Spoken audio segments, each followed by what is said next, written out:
Hello everyone. Welcome to today's Standards Update webcast. The topic today is one I think that a lot of folks are talking about. It's SMPTE ST 2022 standards and moving serial interfaces, ASI and SDI to IP. You can see who our guest speaker is today, and I'll introduce him shortly. In the meantime, I'm your host, Joel Welch, SMPTE's Director of Education. I'll be here to help everybody along the path throughout the webcast to moderate questions and such. And I'll get to that right now, as a matter of fact. A little housekeeping I need to do. So, if this is your first time with SMPTE Standards Update webcasts, they are 90 minutes long usually. We try to make them interactive. That's up to you. I'm going to ask you to ask questions in a moment, and we cover select SMPTE standards and topics, and of late the ones that are related to IP and the switch to IP within the professional content creation facilities are top of mind, so that's what we're going to cover today and in the past, and probably going to have several more in the future. SMPTE Standards Update webcasts are free for everybody because we want everybody to know the important work that our volunteers and the SMPTE technical committees and working groups are doing. Also, the sessions are recorded for on-demand viewing convenience, and we'll post them both on SMPTE.org and on YouTube. So, if you would, please ask questions, and it says use the chat box there to indicate that you'd like to ask a verbal question. That is the first preference. We'd like to make this conversational, so type in the box, I have a verbal question. I will unmute you, and then you can speak directly to the speaker. And even if there are text questions there, verbal questions go to the top of the queue, so please ask a verbal question. If you don't have a microphone, well, I skipped ahead. If you don't have a microphone, not to worry. I'll take your text questions and read them, and the speaker will address them. We will also be providing a PDF of slides used in today's webcast in exchange for your feedback. That is a common practice. I'll give you a link to the feedback form, and once you submit the completed form, you'll be automatically redirected to the PDF. If you participate in social media, please feel free to post, blog, tweet, update, snap, whatever platform you use. And if you do tweet, the hashtag is SMPTE Webcast, @SMPTE Connect. Tell people about the webcast because these are, I think, an important educational resource for the industry, and we try very hard to make them available to as many people as possible. Our speaker today is Thomas Edwards. Thomas is Vice President, Engineering and Development for Fox News, Engineering and Operations.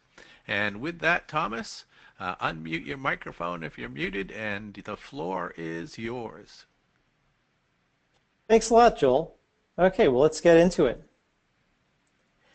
So the SMPTE 2022 group of standards is a little bit older than things like SMPTE 2110, but they address a lot of needs in the industry, a lot of legacy electrical devices out there, specifically targeting ASI for the carriage of MPEG transport streams and SDI for the carriage of uncompressed video SDI rasters. And we're going to be talking about these today. And again, it's all about taking those specialized electrical interfaces and putting them on IP using RTP, the real-time transport protocol. So we're going to be discussing the 2022 standards, 2022-1, forward error correction for real-time video audio transport over IP networks, 2022-2, unidirectional transport of constant bitrate MPEG-2 transport streams and IP networks, 2022-3, the unidirectional transport of variable bitrate MPEG-2 transport streams on IP networks. 2022-4, unidirectional transport of non-piecewise constant variable bitrate MPEG-2 streams on IP networks.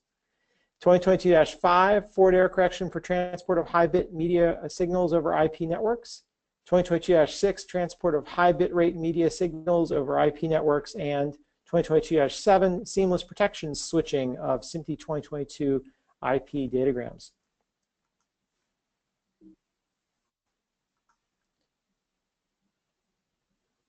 So before we get into 2022, let's discuss what is an MPEG transport stream.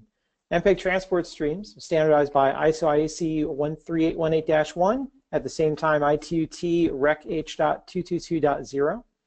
And MPEG transport streams simply encapsulate packetized elementary streams, generally of compressed data, but it doesn't actually have to be compressed data.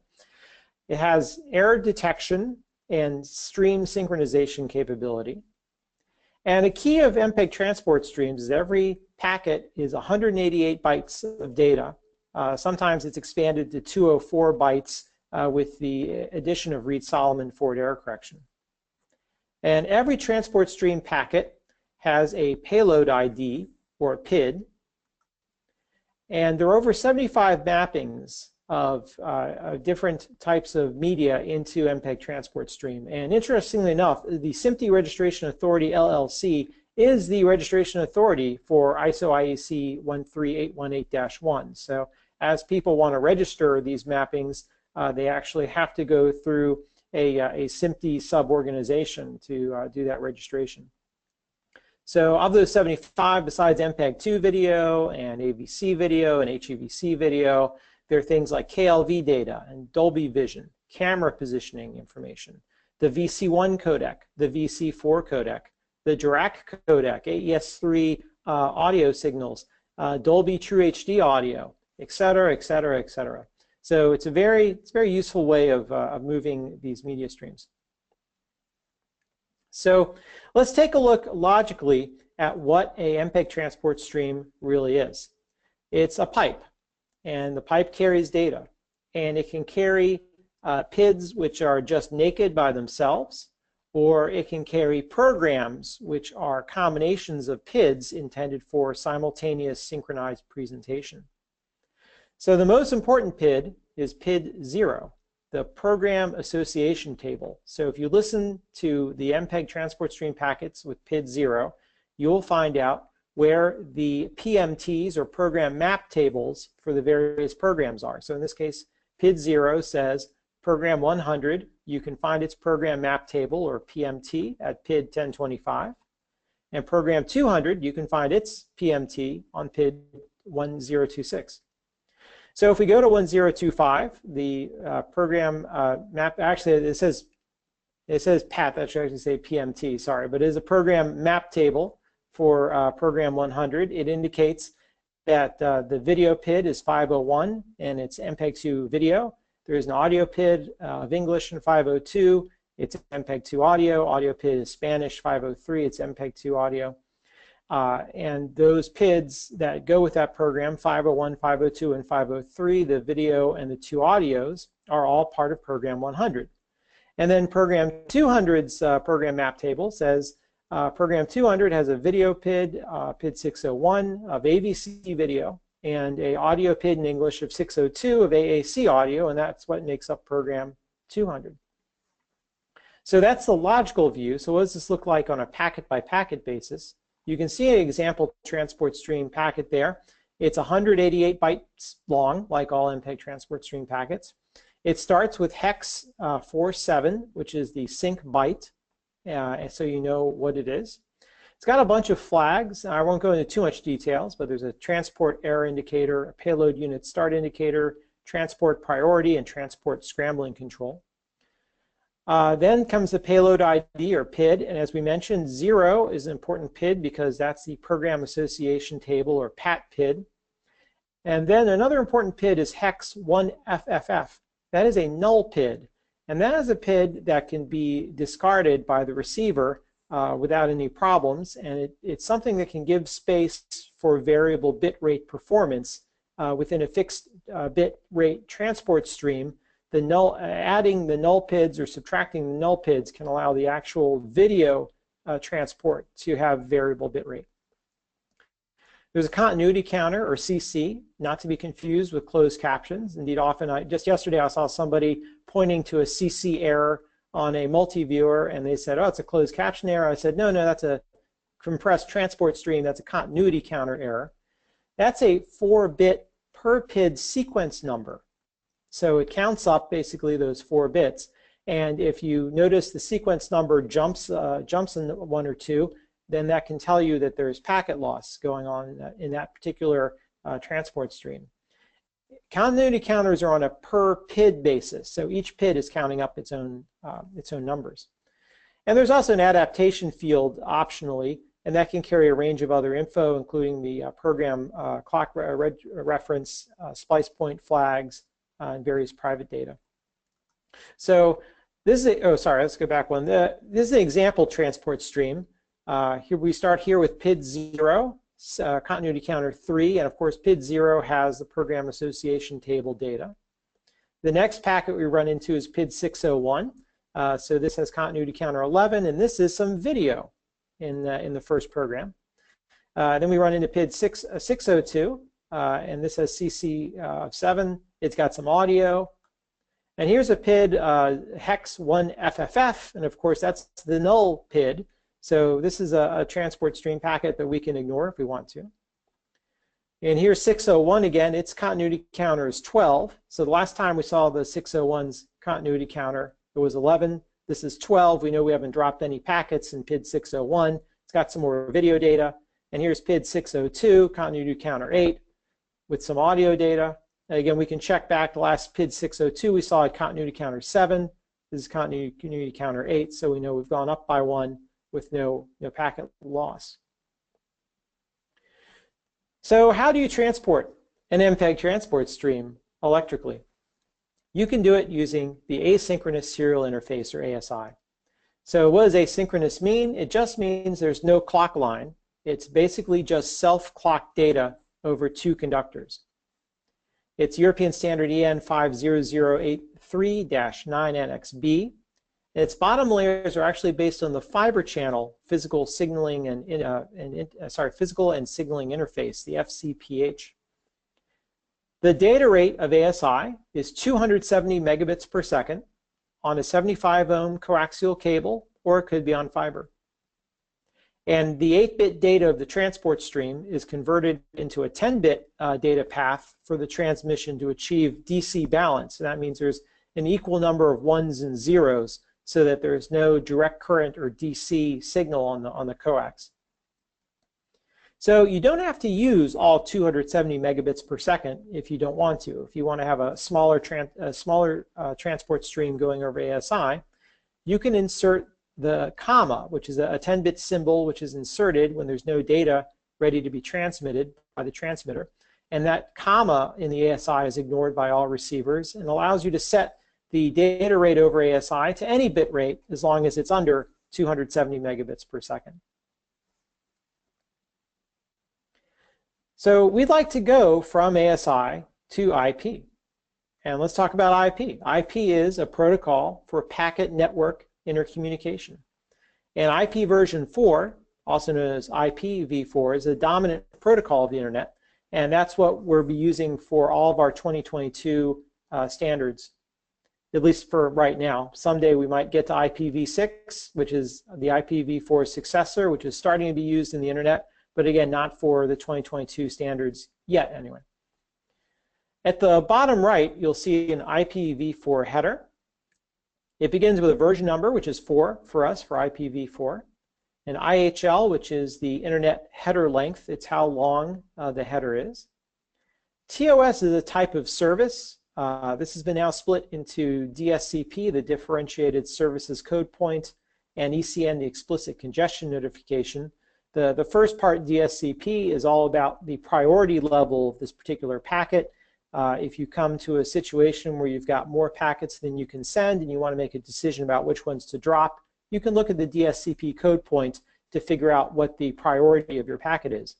Explicit congestion notification is an interesting way used in a few protocols about how a transmitter can give explicit notification that, hey, there's some congestion on the network, and give some hints to switch to routers downstream.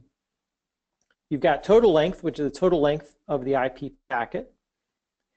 And then identification. The identification field is about fragments. So if you are on one network and you have an IP packet and it's too large to fit down the pipe of the other network it's going to, you can fragment that IP packet into multiple IP packet fragments. The identification field allows you to group those fragments together.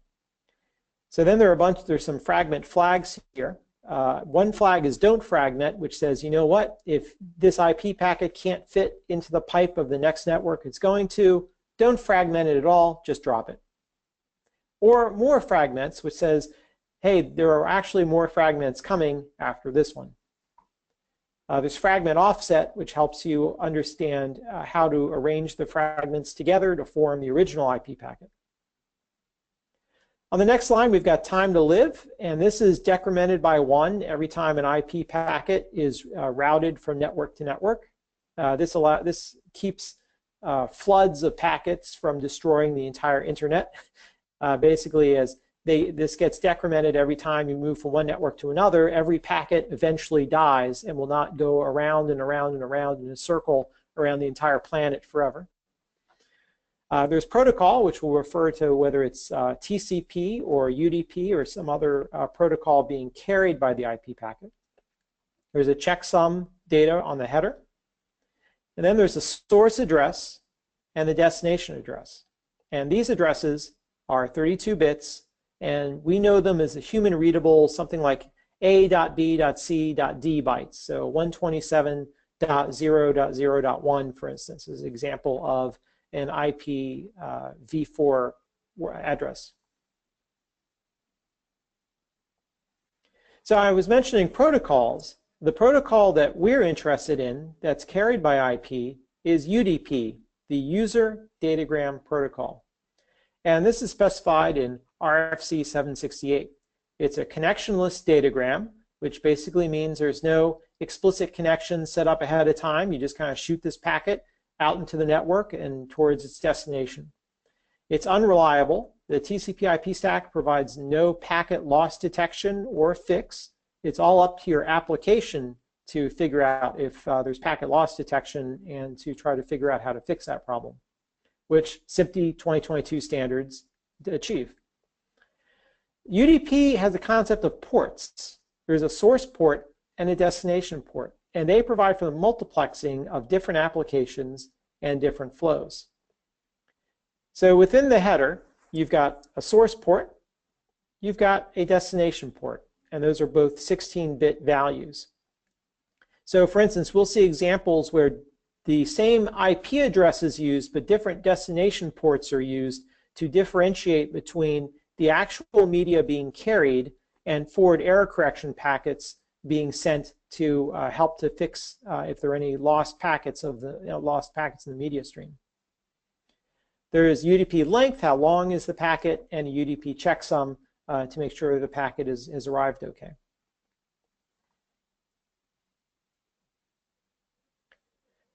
So below the UDP comes the real-time transport protocol, which will be used by the SMPTE 2022 standards. This is defined by RFC 3550, typically sent over UDP, and that's what we'll be doing for 2022. Its header begins with a version, which is always 2. There's a P flag indicating whether there's any padding at the end of the packet. There's X if there's a header extension.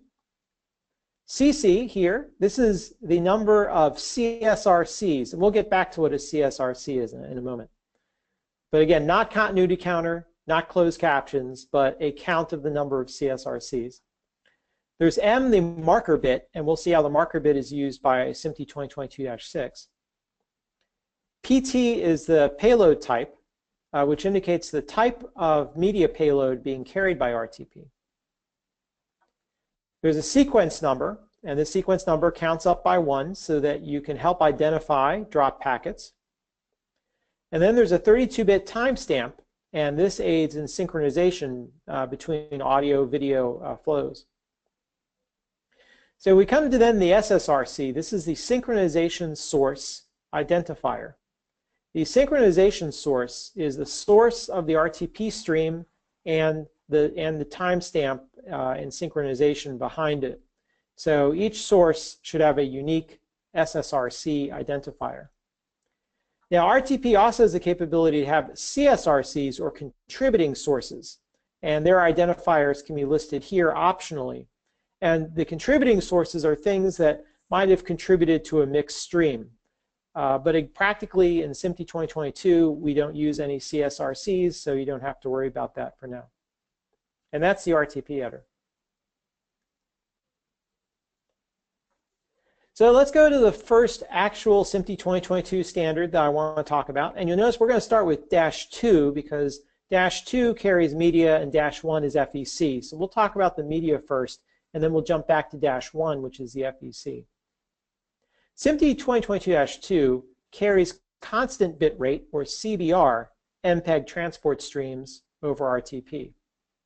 So this standard references IATF RFC 2250, which was established to carry the CBR transport streams over RTP. But being SMPTE, of course, we want to put some constraints on our friends from the IATF. So we want to constrain the RTP header field so the padding bit is always 0. The header extension bit is always 0. The payload type has to be 33 for MPEG transport streams, or registered with IANA as MP2T. The marker bit has to be 0, and in RFC 2250, the marker bit could be used to indicate timestamp discontinuities, but in 2022-2, we're going to say the marker bit will always be 0 because there will be no timestamp discontinuities in the MPEG transport stream. And the timestamp is a 32-bit 90 kilohertz timestamp of the target transmission time for the first byte of the MPEG transport stream payload.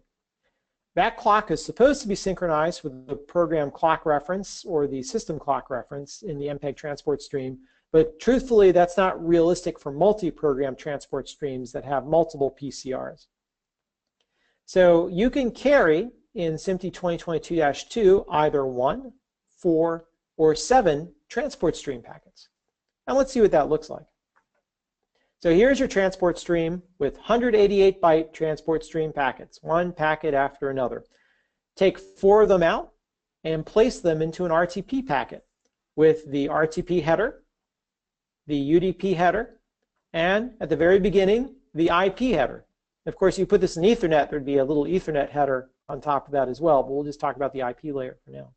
So IP layer, IP header, UDP header, RTP header, and your 4 transport stream packets. So again, this could be 1, 4, or 7 transport stream packets in the RTP packet. So it's actually a fairly simple protocol. Just take those packets and put the headers on the front and spit that out over the network. So let's talk a bit about forward error correction. And what is forward error correction? Forward error correction is when you send redundant information to allow recovery from some data loss. So in particular, we're going to be interested in the parity forward error correction, where the parity operation is really mathematically the exclusive OR function. So for those of you who never had it, or it's a little bit hazy from back in college days studying exclusive OR, exclusive OR is much like the OR function, except a 1 and a 1 is a 0 instead of a 1. So if you 0 XOR 0 is 0, 0 XOR 1 is 1, 1 XOR 0 is 1, and 1 XOR 1 is 0. Now there's a neat functionality of XOR, and that's these two identities. A XOR B XORed with B is A. And then A XOR B XOR A is B. So what does that mean practically? That means practically, if you just send A, B, and A XOR B, you only need 2 of those to recover A and B. If you lose A XOR B, well, that's okay. You still have A and B. If you lose A, simply XOR A XOR B with B.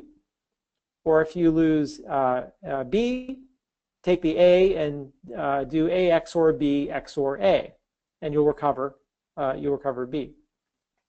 So in this example, we've got packet A and packet B, and we're generating A XOR B from these 2 packets, taking every bit in the packet, XORing it together, and forming the A XOR B forward error correction packet. So then imagine we only end up with packet A and the FEC packet A XOR B. How do we get back to packet B? We simply XOR every bit together, and we recover packet B by performing A XOR B XOR A. So it's a pretty simple concept. So in practice, what we'll do in SMPTE 2022-1 and other 2022 forward error correction schemes is to put RTP packets into a matrix. So you see we've got RTP packet 0, packet 1, and 2, 3, up through packet L-1. And then we come back here to packet L, L plus 1, L plus 2, to 2L minus 1, and so forth. Putting the packets into this matrix. And then we will XOR all of the bits in the packets down the columns. And then that generates one FEC stream. We call that the column FEC stream. And then we'll XOR the packets across the rows to get us the row FEC stream. And this is how we generate the FEC streams for 2022. So 2022-1 extends RFC 2733, again another existing forward error correction specification. Media packets are sent to the destination UDP port N, and for level A devices in 2022-1, the FEC stream, the XOR down the columns, shows up on port N plus 2. So again, the media shows up on port N, the first FEC stream shows up on N plus 2. Level B devices have two FEC streams. They've got XOR down columns and XOR across rows. They show up on UDP ports N plus 2 and N plus 4. So FEC streams have their own RTP sequence numbering, and the FEC data uses the payload type of 96, so that you can identify at the RTP header level what payload, whether this is a FEC data payload. So the rows and the columns of the FEC matrix solve different problems. So the first FEC stream, the FEC stream down columns, can handle burst losses up to length L. So if you remember, because of XOR, we can lose any one packet in this column. And as long as we have the FEC packet, we can fix this packet. So this gives us the ability, if you lose this packet, and this packet in like a 3-packet burst, you can recover all of them. So the column FEC is good for handling burst loss. Now, for handling random losses that happen everywhere within the matrix, that is easily handled by the rows, because again, you XOR across the rows and send the FEC packet. And if you lose any one packet in the row, you can still fix it with the one FEC packet that gets transmitted. So for instance, all these are fixable because there's only one loss per row randomly happening through the FEC matrix.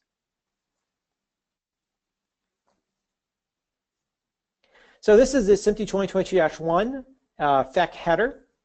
It starts with the sequence number base or SN base low bits. So this is 16 bits of the RTP packet associated with the FEC packet. So basically that very first FEC packet in your matrix, its sequence number goes into the SN base low bits. There's a bunch of recovery fields. There's a length recovery field, a payload type recovery field, and a timestamp recovery field.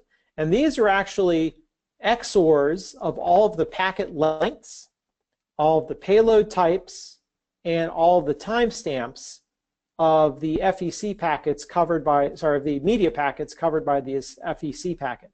And of course, again, these all allow the recovery of that data. So E equals 1, indicating an extended header. This mask is not used. N down here equals 0, type equals 0, index equals 0, and that's just changing from the IETF RFC. There is D, and D is a flag that says 0, indicates that it's a column FEC stream, and D equals 1 means it's the row FEC stream. there's an offset, and this is the offset of the sequence number between packets used for FEC. So that offset is L for the first column stream, because each sequence number in the column goes up by L. Or for the row stream, it's 1, because every sequence number across the row goes up by 1. NA is the number of packets associated with that FEC packet. So again, for a column FEC stream, it's D packets in the column stream, and L packets in the row stream. And if you're using something besides RTP, there's the sequence number based extension bits. But the truth is, since RTP sequence numbers are 16 bits, this probably won't be required. You can probably always fit the sequence number base into the low bits, slow 16 bits, which is up here.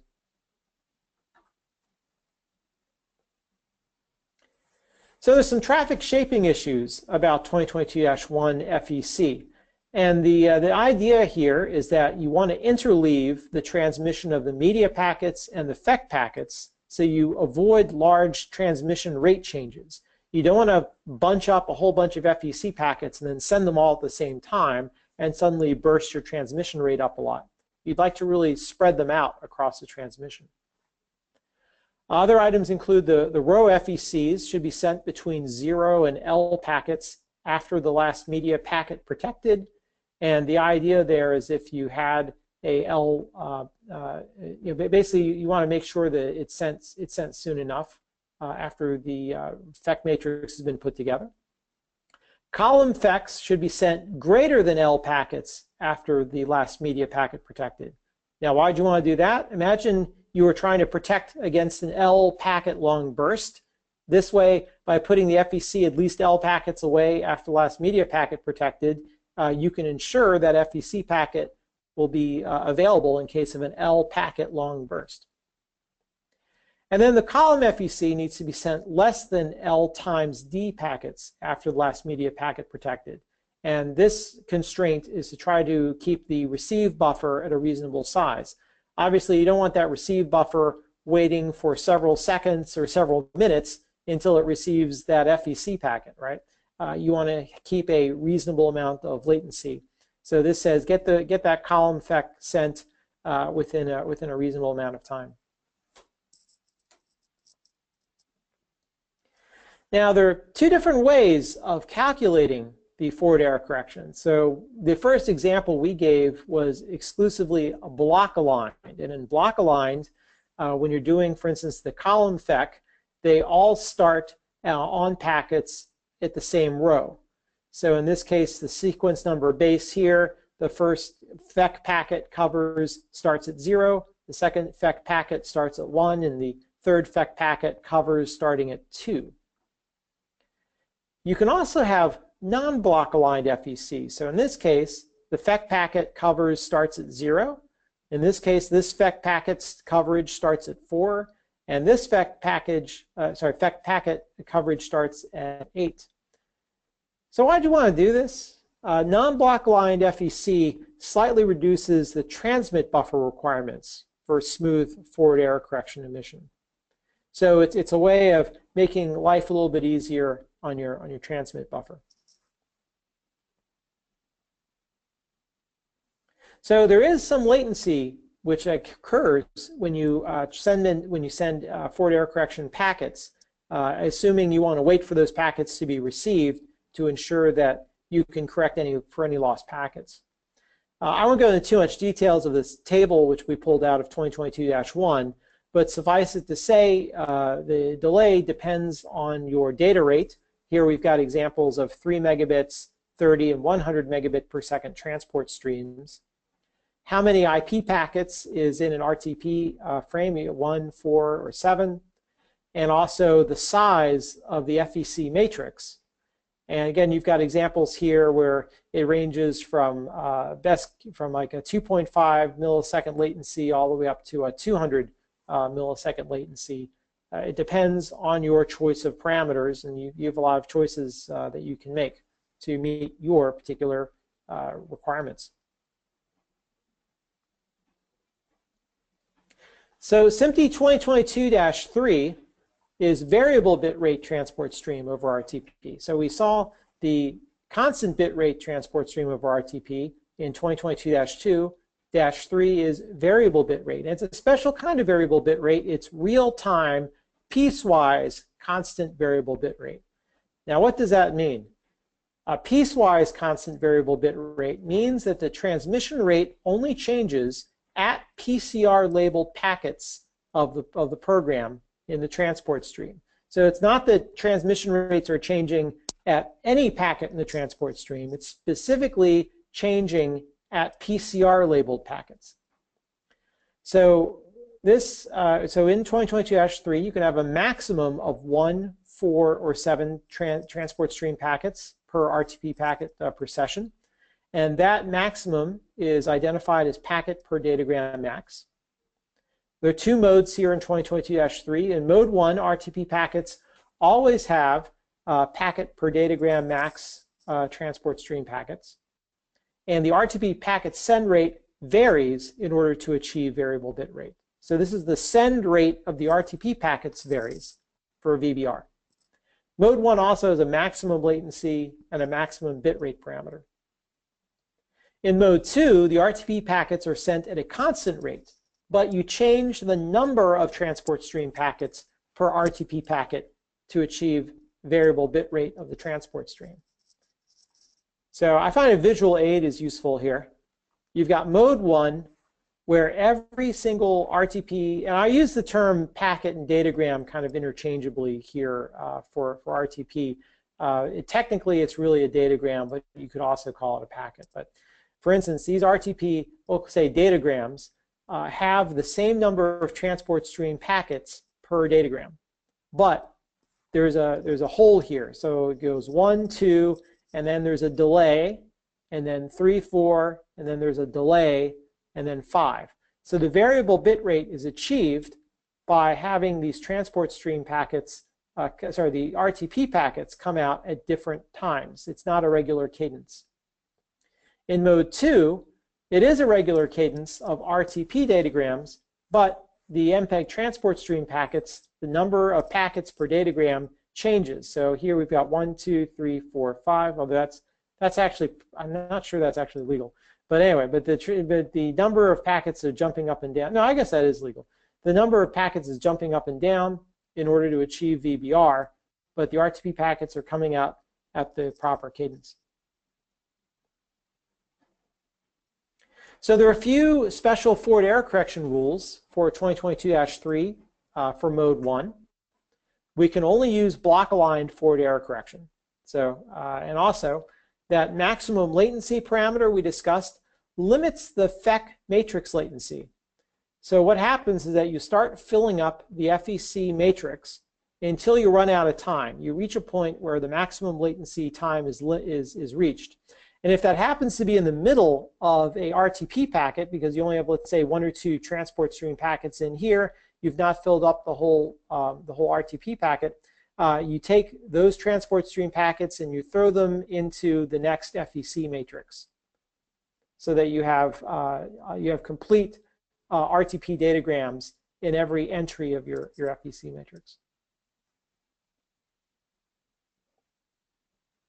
So this is a SMPTE 2022-3 mode 1 FEC header. It's a lot like the 2022-1 FEC header, except there are a few changes. N equals 1, meaning it's SMPTE 2022-3 mode 1 FEC. And you have this addition of the maximum latency 10-bit number, which is a multiplier of 10 milliseconds, so that can give you maximum latency up to 10.24 seconds. And then there's a maximum bit rate, which is a 10-bit number made up of a first 7 bits of a mantissa and a last 3 bits of an exponent, defining a multiplier of 10 kilobits per second. So that gets you up to 1,280 gigabits per second if you want to have a really high data rate.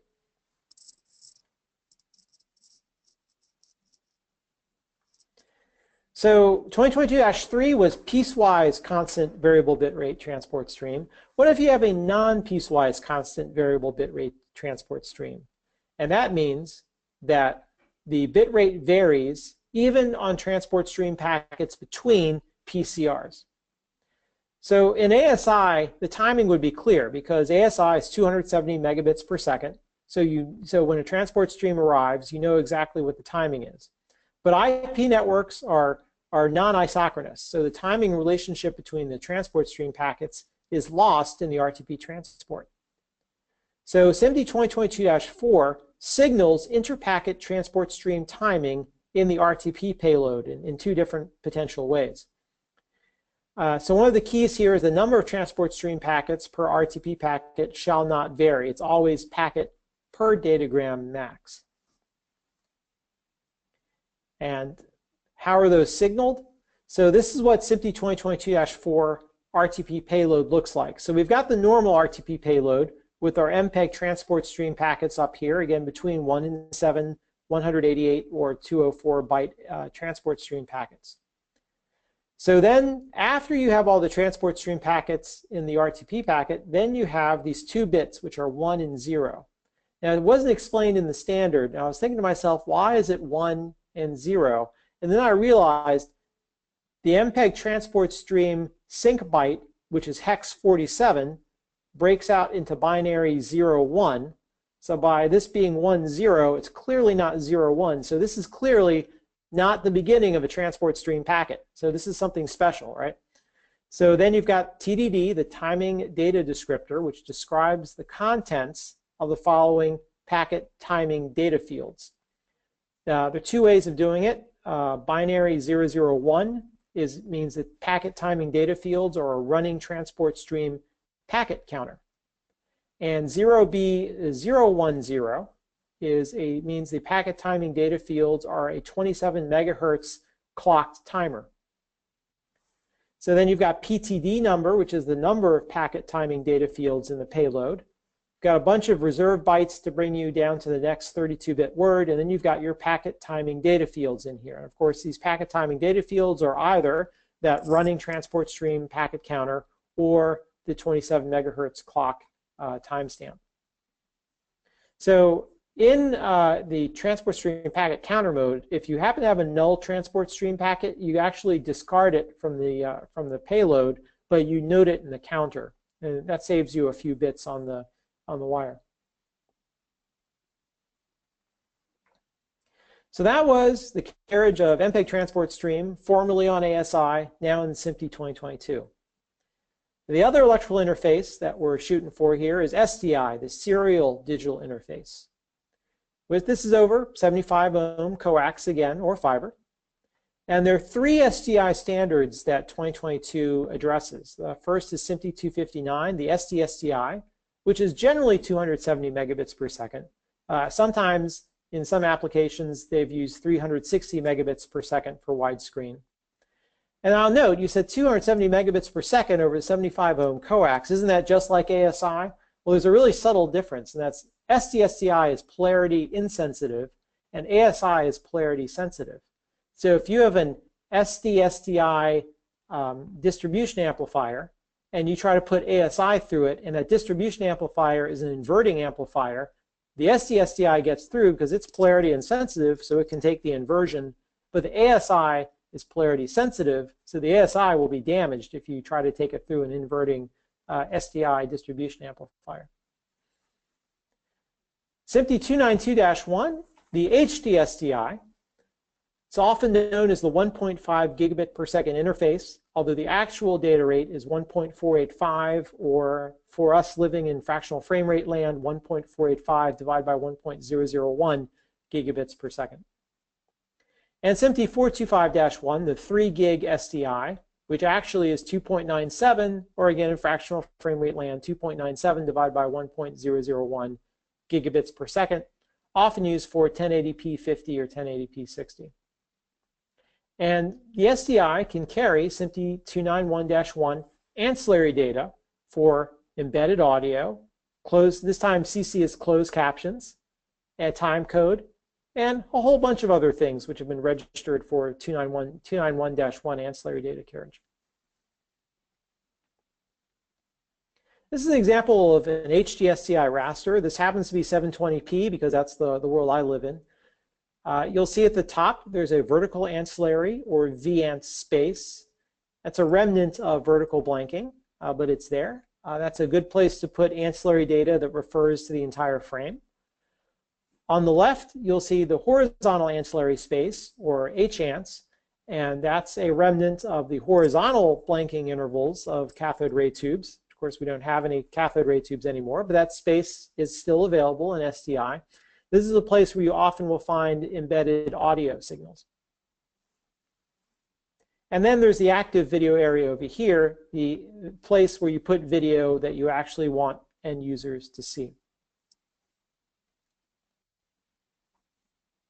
Now let's take a closer look at the upper left-hand corner of that SDI raster. Did we have a question, Joel? We do have a question. Question comes from Ernesto. Regarding the MPEG transport stream, and in order to avoid future closed caption errors, is it recommended to use the same PID number for PCR and video, or to have each one with different PID numbers? So run that first part of the question by me. So I got should we have the same or separate PID numbers, but run the first part of the question by me one more time, please. Regarding the MPEG transport stream, and in order to avoid future closed caption errors, is it recommended to use the same PID number for PCR and video, or different PID numbers? I think that's a question that's outside my knowledge area of and MPEG. actually, I'm sorry, Thomas. He clarified CC is not closed caption. Oh, right, continuity counter. Yes. Sorry. This happens all the time. Don't worry. You're not. The person who did it yesterday was a very high technical executive who should have known better, right? Should you use the same PID for what? PCR and video. For PCR and video. I'm sorry. That is a question that's outside my area of specific expertise. I think I've seen examples of it going both ways. And I don't know if there is an optimal answer to that. So sorry. Okay. And apologies. I'm better on IP questions. Yeah. Okay. Great. And that is the only question at this point. Great. Okay, so we'll go back into it. So again, this is the upper left-hand corner of HD-SDI, and you will see on the far left, it starts with the end of active video, because of course this is where the blanking period begins. The end of active video. There is a line number and CRC data, which is right there, tells you what line you're on. Then often you'll have in the horizontal ancillary space, you'll have embedded audio. And then you also, right here, you've got time code. So this is actually at the very top, so that's part of the vertical ancillary space. You've got time code there. Then you've got a lot of black pixels. These pixels aren't really doing too much for us. This is one of the reasons why we're considering the move to SMPTE 2110 to concentrate on sending the active video as active video and ancillary data as basically just the ancillary data information, and dropping all these black pixels. You've got closed captions over here in the vertical ancillary space after the SAV, the start of active video. So this says this is where the active video starts horizontally. And then here's a closed caption example. Again, you can have all kinds of things in the ancillary data space, all kinds of ANS data. Probably 100 different ANS datas have been registered. So SMPTE 2022-6 is the carriage of SDI over RTP. Now I'll say it's not the carriage of video over RTP, it's a carriage of SDI over RTP. If you want video over RTP, that's SMPTE 2110. So in terms of RTP items, we mentioned the marker bit of RTP, which we've not been using too much so far, but in 2022-6, the marker bit indicates the last datagram in a frame of video. The payload type is set to 98 for 2022-6, or set to 99 for the 2022-5 FEC. This is another example where the FEC is a lower dash number than the actual media type itself. So 2022-5 is FEC and 2022-6 is the actual media. And also the RTP timestamp is a 27 megahertz RTP clock. So the key of 2022-6, if you forget everything else I've told you about 2022-6, is the video payload is always 1,376 octets. That's it. Very simple.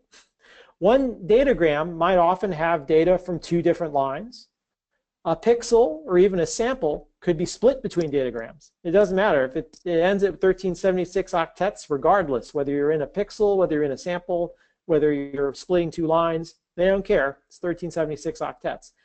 The only one that's a little different is the last datagram in a frame. Obviously, might not have enough video data to fill the 1376 octets. Thus, you pad the last datagram in a frame with zeros to fill out the 1376 octets. So what does this look like?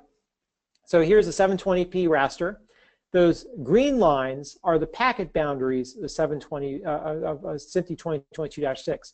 So you see this red one here. This is the example packet. Starts here, and it covers this part of the line until there. That's 1376 octets of SDI data covered by this particular line. So you can see there are about 1, 2, 3, approximately 3 packets of 2022-6 per line in 720p. Your mileage may vary a bit in 1080i.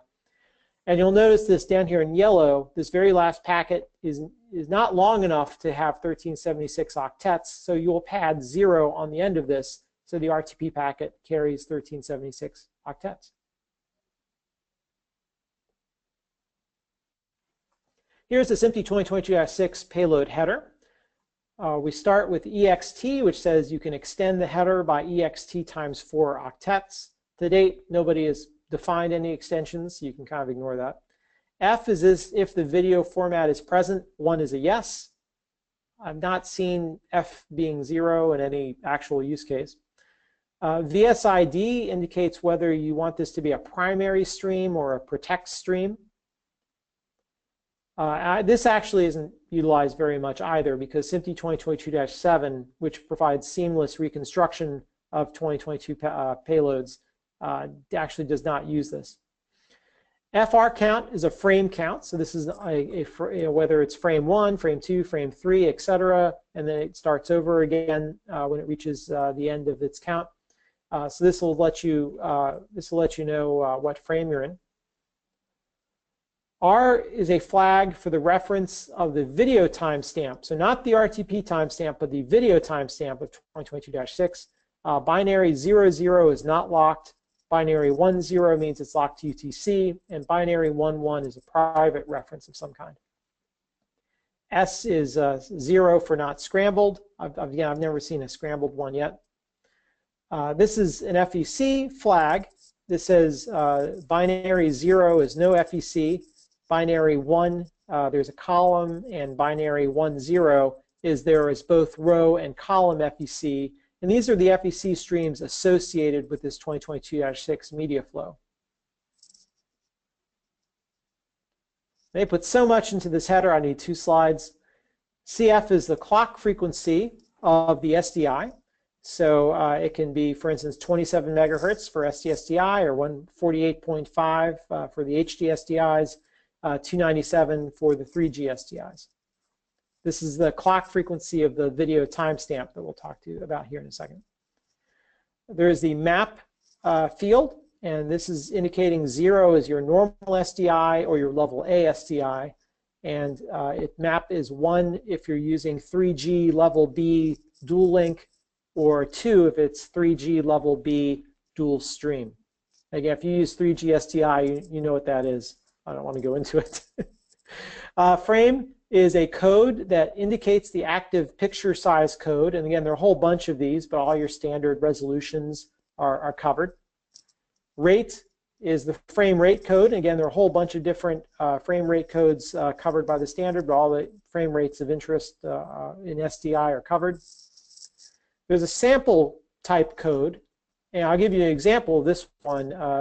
Binary 01 is a 422 10-bit sampling type, which I think most people would be using under most circumstances.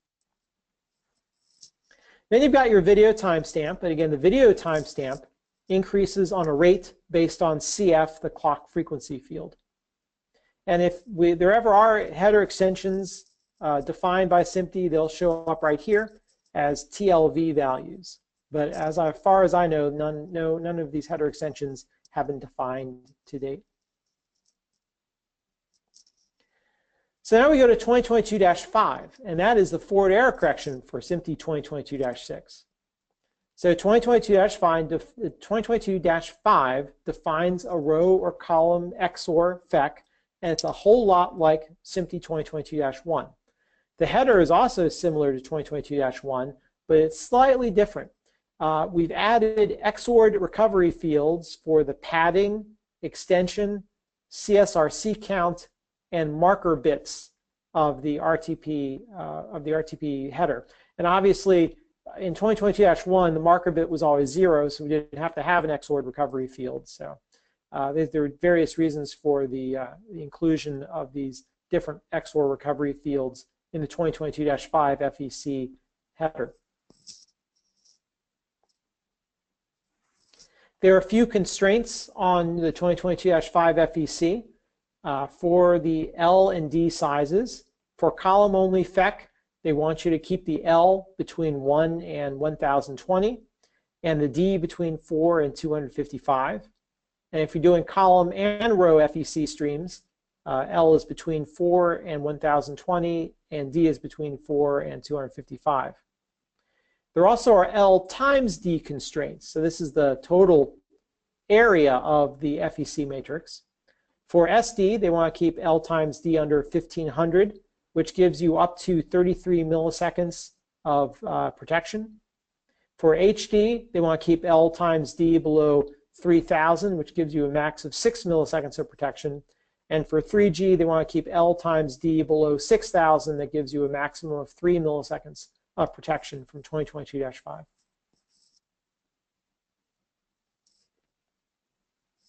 So we've now taken the MPEG transport stream and put it on IP. We've taken SDI and put it on IP. How are we going to make sure that we're getting those IP packets across, especially our long-haul networks, without taking any loss? We've added some forward error correction, but is there something better that we can do? And that's 2022-7, seamless protection switching. The idea of 2022-7 is actually fairly simple. Send your RTP packets and replicate them across multiple diverse paths. And it's recoverable if at least one copy of that RTP packet makes it through at least one of those diverse paths, of course within receiver buffer limitations.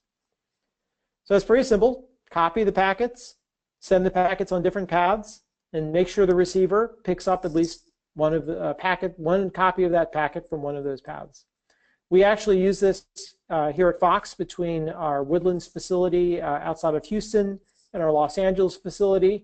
We've got a north path, we've got a south path. If we lose one path, the RTP packet just gets picked up from the other path. Nobody sees a glitch, and sometimes we don't even know until the end of the game. Someone says, hey, you know, the north path went out. We're like, no, we didn't even see it. So there are some buffer timing requirements to make sure you have seamless reconstruction.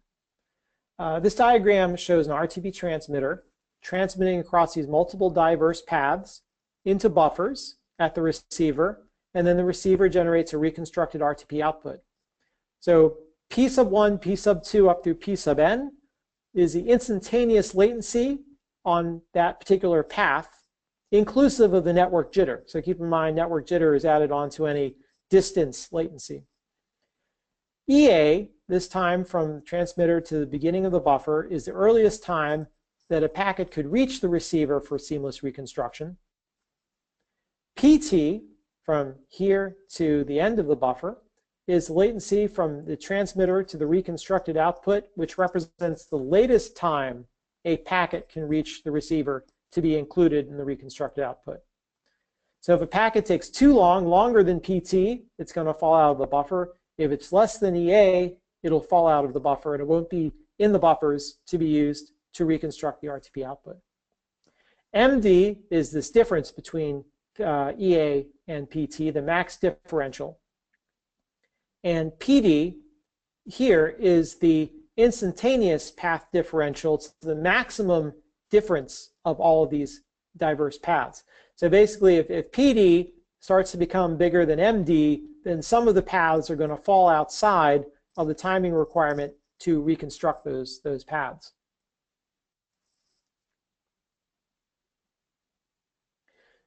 So the importance of this is that SMPTE 2022-7 defines several receiver classes. Specifically, the standard right now describes 3 of them, and there's been some proposals for a 4th one. So these 3 are Class A low skew, and generally you'll find this in intra-facility links. For SBR streams, that's slow bit rate streams, under 270 megabits per second. This would be like a lot of your MPEG transport streams. PD is under 10, and again, if we go back here, PD is the maximum instantaneous path differential of any of the paths. So your path differential has to be under 10 milliseconds. And for HBR streams, high bitrate streams over 270 megabits per second, it also has to be under 10 milliseconds. Class B is moderate skew, and this is for short haul links. PD has to be less than 50 for SBR, and again, for also HBR streams. For Class C, high skew, this is long haul or special circumstance links that might go perhaps all the way across the country or between countries. Path differential, it should be less than 450 milliseconds for SBR streams, or a little bit tighter, less than 150 milliseconds for those HBR style streams. There's a proposal for an ultra low skew class for physical layer LAN redundancy. In other words, getting from maybe one device to another device hanging off the same Ethernet switch. And for this, the path differential is a lot less, 150 microseconds. Now, of course, the smaller your buffer is, that means the lower your latency is, which is good for low latency applications, but it also means the less available path differential you have to have successful reconstruction. So again, these are all different use cases. Intra-facility, short-haul links, long-haul links, and basically within the same rack or so over Ethernet.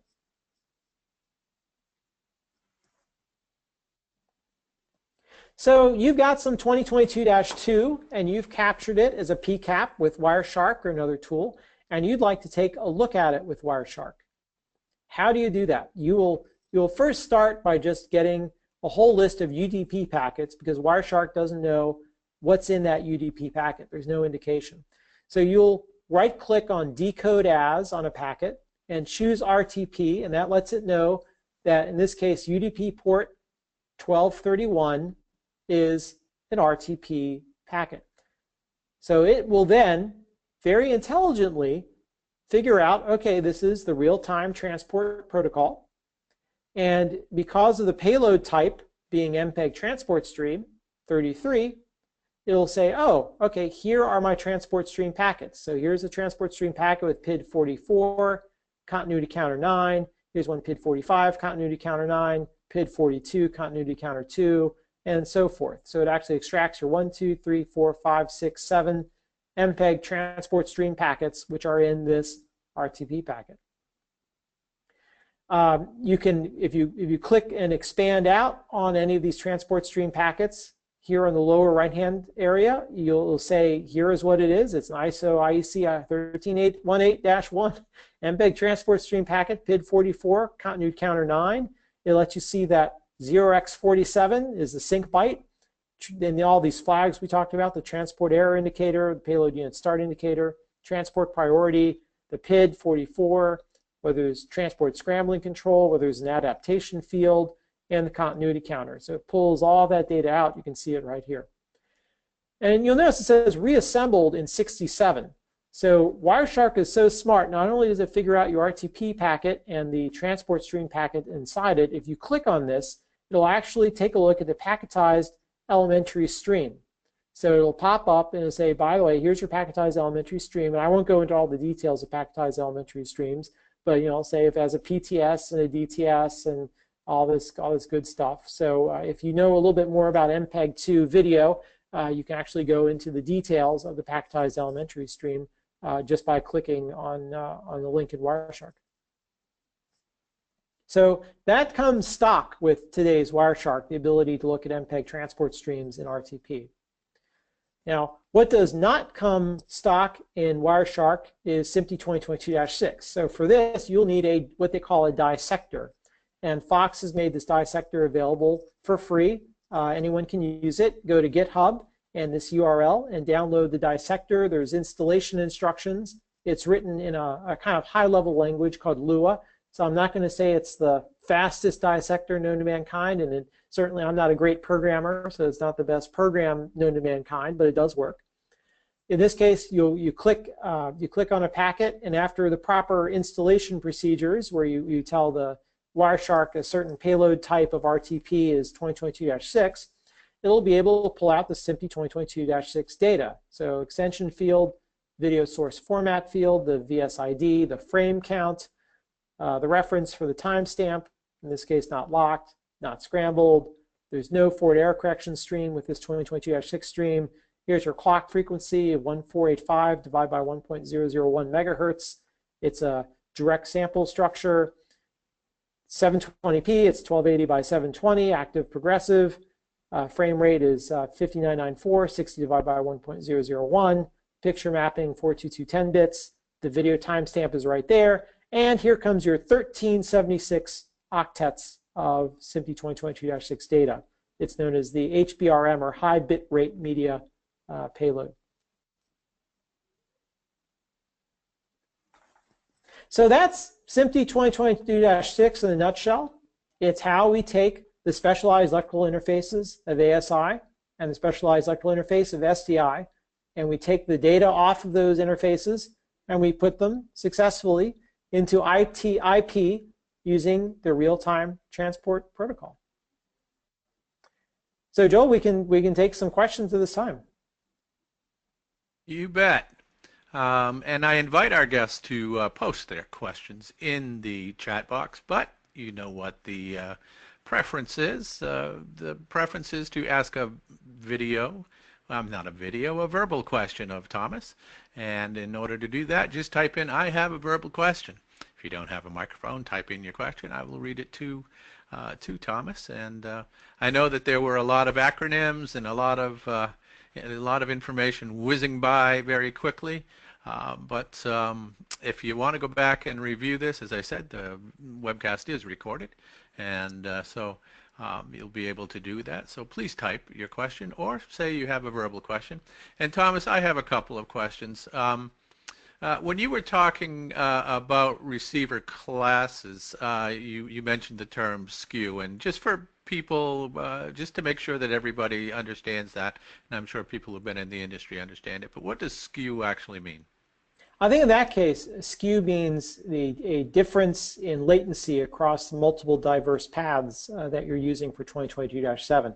If you think about, imagine my fingers are all the different paths, and they kind of skew if they have different latencies, right? Because this one arrives first, that one arrives later, that one arrives later, and that one arrives later. Mm-hmm. So it's the idea is that you're skewing it either a little bit, or you might be skewing it a lot, where they're significantly larger path differentials.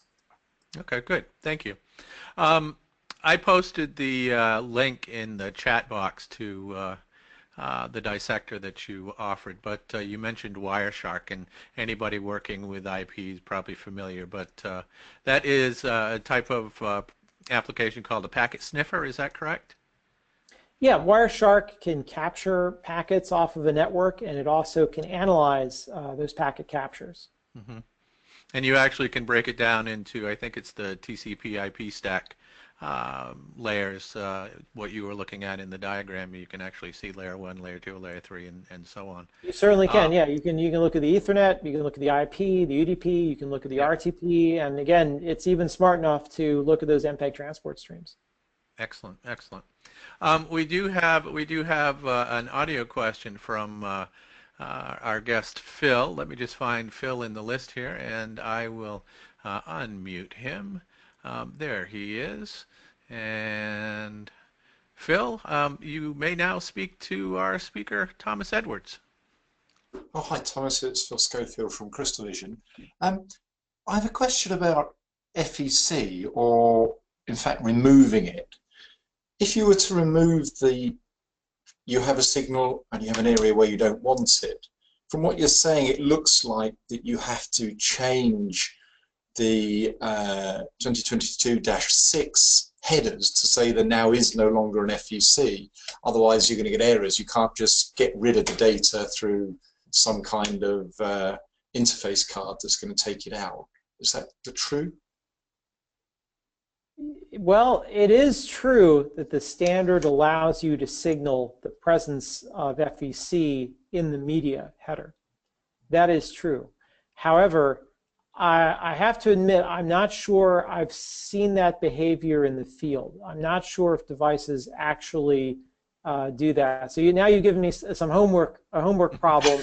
I need to go check out my 2022-6 sources. If I turn on the -5 FEC, I'll have to see whether they changed the packet header. My suspicion is they don't live up to the standard, but we'll see. The true SDI tradition of standards, you follow part of them. I say that from a background of audio where we had a lot of compatibility issues in the early days. Yeah, so I'm looking right here at this one. So this one, the FEC, there's no FEC, but I don't think I had FEC turned on. So I'll go back to the same 2022-6 transmitter. I'll do a capture with the 2022-5 FEC turned on and see if it actually updates this FEC usage right here. That's an interesting question. Thanks. Okay, thank you. And Thomas, will you tell us what you find when you do that, and we'll share it with the folks who attended the webcast? Oh, certainly. Okay, great. And want to thank Philip for asking a verbal question and encourage others to do the same. Let's see, we have two text questions. Gilles-san, and I'm sorry if I mispronounced your name, asks, how will SD2110 affect SD2022?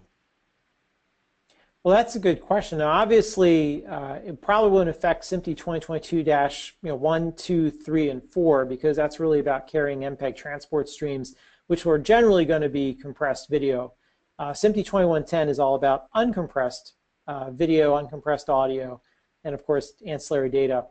I think 2110 is probably going to be where most of the production activity goes to. In other words, 2022-6 served a real purpose when we were taking SDI and occasionally putting on IP. If we exist in an all IP world, it doesn't make sense to carry the baggage of the SDI raster along, especially in a production world where we might want to add and subtract different elements and different, like audio languages, different ancillary data, whether you want to add closed captions or subtract time code, all those different things.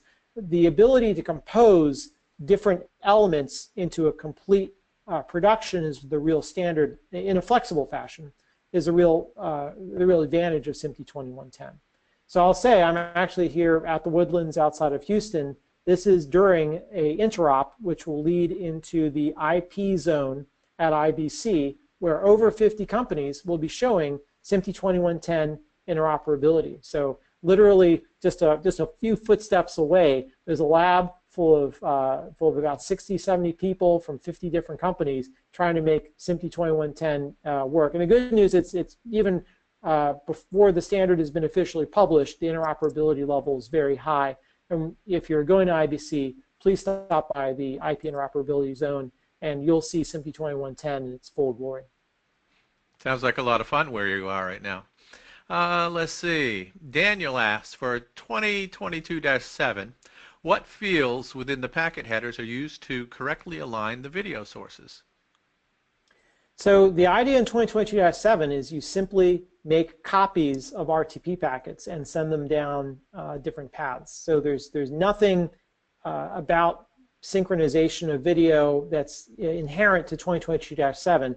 That would all be carried by the RTP payloads, which are using 2022-7 to achieve seamless packet loss capability. So in other words, it's not up to 2022-7, it'd be up to 2022-2 or 2022-6 to have that type of synchronization. Okay. So in other words, a receive device has to pick off the RTPs from whatever paths it can pick the RTPs from, assuming, you know, if it's lost from path A, you pick it from path B. If it's lost from path B, you pick it from path A. That's all 2022-7 really does. Great, thank you. Let's see. We have one more question in here, and I encourage our guests to ask questions. This is a good opportunity to ask them live. If you have any, don't be shy. David asks, I want to know if there are any requirements in the network switches regarding buffering to handle SMPTE 2022 traffic in production networks. Is there any certification for switches? No. I'm not aware of any along those lines. Again, it depends which part of SMPTE 2022 you're dealing with. You know, often if you're running SMPTE 2022-2 as a 270 megabit per second or less system into a 10 gig network, it doesn't really matter. It's so little bandwidth that it's really never going to buffer up in the switch. It's a bit more of an issue is SMPTE 2022-6. And I will say there's no requirements in 2022-6 transmitters to have any type of reliable cadence. So if you get a good FPGA-based 2022-6 transmitter, it's going to transmit those packets on a regular basis. Every 7 microseconds or so, there'll be another packet. And it'll be a very isochronous transmission. And that is generally handled very well, even in converging flows on a switch. However, there's software implementations of 2022-6 that don't have such good cadence. This was actually recognized in the SMPTE 2110 development, and that's why SMPTE 2110 will have 2110-21, which are rules of the road for transmitter cadence of SMPTE 2110-20 video. So we will have some rules about it in 2110. These rules were never set up, and practically what this means is I've seen some software senders of 2022-6 with such bad cadence that they overflow the buffers of 2022-6 hardware receivers. So that seems to be the problem, is the hardware receiver, especially if they're FPGA where memory is expensive, the buffers are small, they're not expecting the bad cadence, suddenly their buffers underflow because of a delay from the software sender. So this can be a problem. And on a switch basis, it is true if you have a lot of software senders of any high bitrate media, whether it's 2022-6 or 2110-20, any badly behaving sender, if you have converging flows and they all decide to burst at the same time, faster than the packets come in and faster than they can come out, then you have the risk of buffering and you have the risk of packet loss if you overflow the buffer in the switch. And Ethernet switches have buffers of all kinds of different sizes. You know, I've been doing some experiments in our lab recently about how badly behaved a sender can be before it actually starts losing packets in converging flows. And I've noticed some Ethernet switches have like a little bit of buffer, and some Ethernet switches have a lot of buffer. And you're going to have to talk to your switch vendor and maybe do some testing to make sure that the particular high bitrate senders you have are working well with the network system that you intend to deploy. Now, Phil has another audio question. Thank you, Phil. I'll get to him in just a second. Is it true that for 2110, the goal is to be able to use commercial off-the-shelf switches? Yes. Is it the same for 2022? Yes. I mean, again, that was the goal. Yes. And assuming the specs are there. Yeah. Yeah. And okay. Actually, the switches don't scare me so much. I've done a lot of tests with a lot of different switches from multiple different vendors. If you don't overflow the switch, it doesn't drop packets. So again, the place where you could drop packets is if you have converging flows where you have an input on port A, an input on port B, and they converge to come out of port C. Obviously, if you burst 10 gigs into one port and 10 gigs in the second port, and you expect to get 20 gigs out of a 10 gig port, that's a problem, right? That's right. The only problem I've seen. Otherwise, I've not seen any problems with, if you're not overflowing the output ports, I'm not seeing any packet loss. Latencies are a microsecond or less in some cases, maybe 2 microseconds in the cheapest switch you can find. That doesn't seem to really be a problem. And for MPEG transport streams, generally the data rates are so low compared to the gigabit or 10 gigabit switches that we use today that it's almost nothing, and it's not a major load on the switch at all. Great, thank you. Phil, thank you for asking another audio question. Now you have the floor. Thank you very much. Carrying on the switch theme, that seems to be the expense of these systems. And I hear from some of the big banking institutions they're using 100 gig switches, but they're using white box switches that are very cheap. Have you been looking at that, and for somebody providing common software to put in a white box switch such that we can get low-cost IP installations and we can start getting them universally used? So I've done a little bit of work with some white box switches. I've never found the cost differential to really be worth it for me. I prefer having a solid vendor who's interested in the industry. You'll see a number of switch vendors participating in the IBC IP zone. So I don't want to mention them by name here, but you'll see who they are, the people who their company have taken an active interest in the broadcast industry. That gives me a sense of safety. But at the same time, for a lot of these applications, the white box switches should work fine. Your question is, the question is really not so much on a one switch off basis. Yes, I can buy a white box switch, it should work okay. If I have to have a network of 100 white box switches, do they come with the type of software to coordinate all those switches together in a coherent way? And of course, we're dealing with multicast generally as opposed to unicast, and we're dealing with UDP as opposed to TCP. So it's kind of specialized stuff. It's not crazy special, but it's not your typical office installation or your typical data center installation. So it's nice to know that, for instance, a vendor may have software that can monitor all those 100 switches. It can make sure flows are moving safely through the network with guaranteed quality of service. There is some work also within the Advanced Media Workflow Association on a common API for network control. So again, several major vendors have stepped up to this. The idea is that your broadcast controller that you might buy from a broadcast company would have the ability to use a common API that can talk to vendor A, vendor B, or vendor C's switch infrastructure to set up the reserved bandwidth for the flows that you want to have. So I hope that explains to some extent. It does, yeah. I think all of our concern is to get these systems affordable, but I think if it was white box, there would have to be a software vendor that it would open the door to software vendors that don't need to be able to manufacture the hardware to actually manage all those white box switches. I agree that somebody's got to support the broadcaster with an understanding of their requirements. Okay, We're not offering to write that software, by the way. We do have another audio question. Before I get to that, just to make sure everybody understands the jargon, could you tell us what a white box switch is, please? So a white box switch is based on what they call merchant silicon. You can imagine like a white box PC is you go down and you buy this PC. It's got no known brand name to it, but it's got an Intel chip in it, so it will probably work.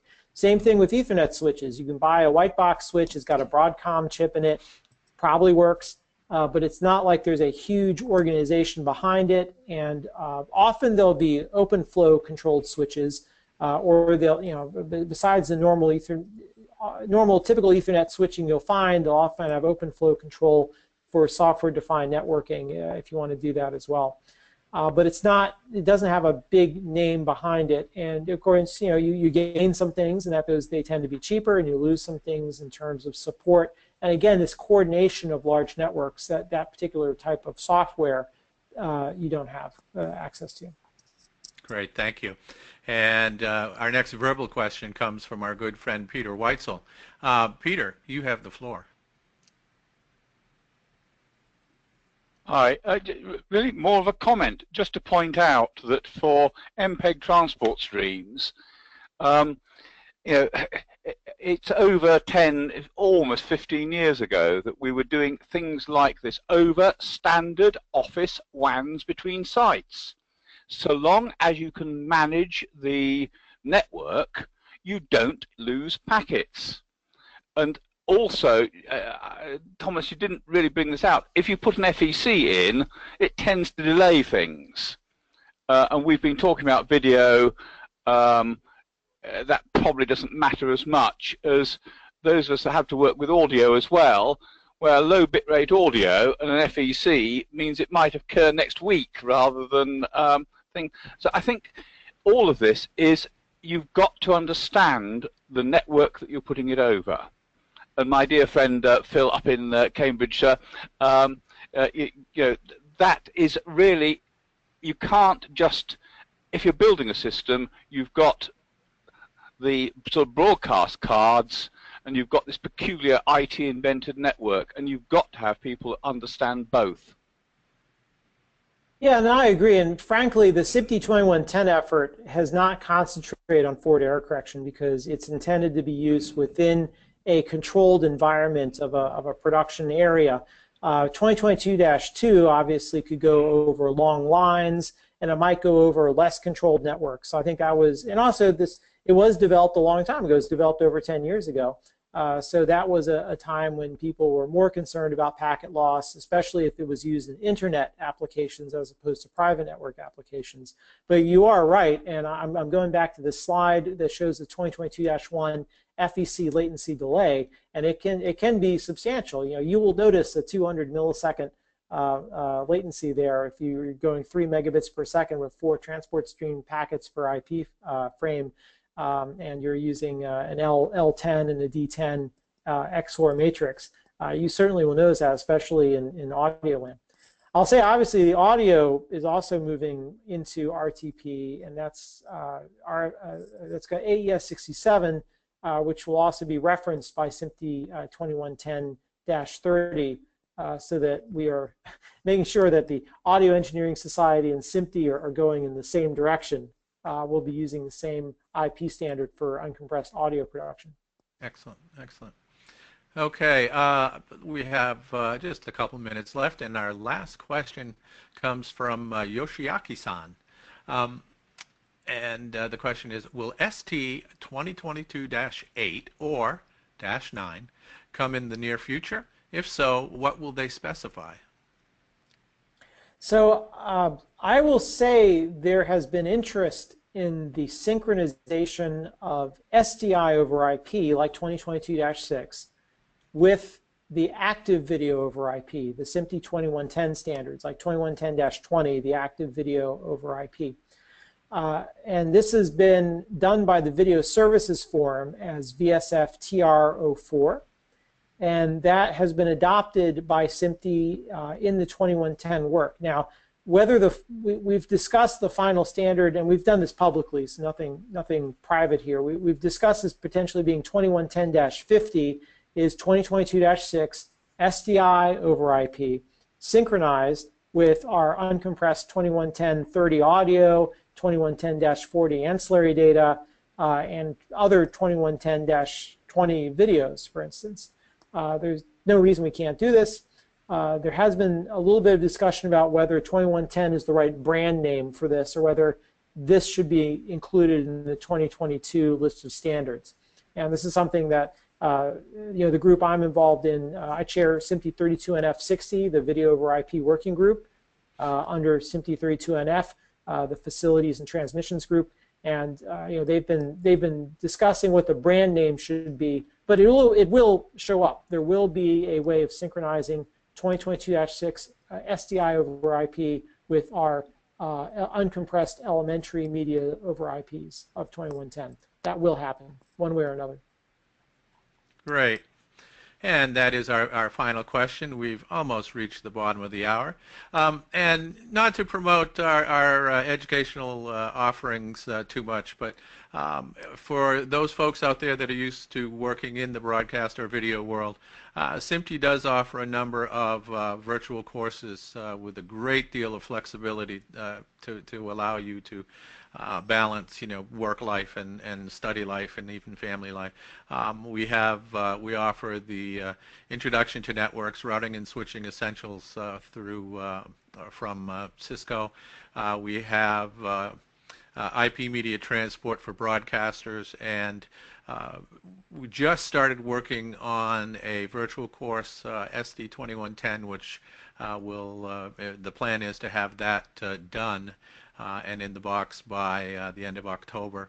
And then, of course, 2022 is probably going to be in development or considered for development as one of the subsequent courses fairly quickly. So we're trying very hard to help people understand the IP elements that are new to some people, and we'll be looking forward to seeing some of you or your employees in those courses. So with that, Thomas, thank you very much for an excellent presentation and webcast. Thank you to our guests. And if you are traveling, safe travels, take care, and we'll see you next time on a SMPTE Education webcast. Bye-bye, everybody.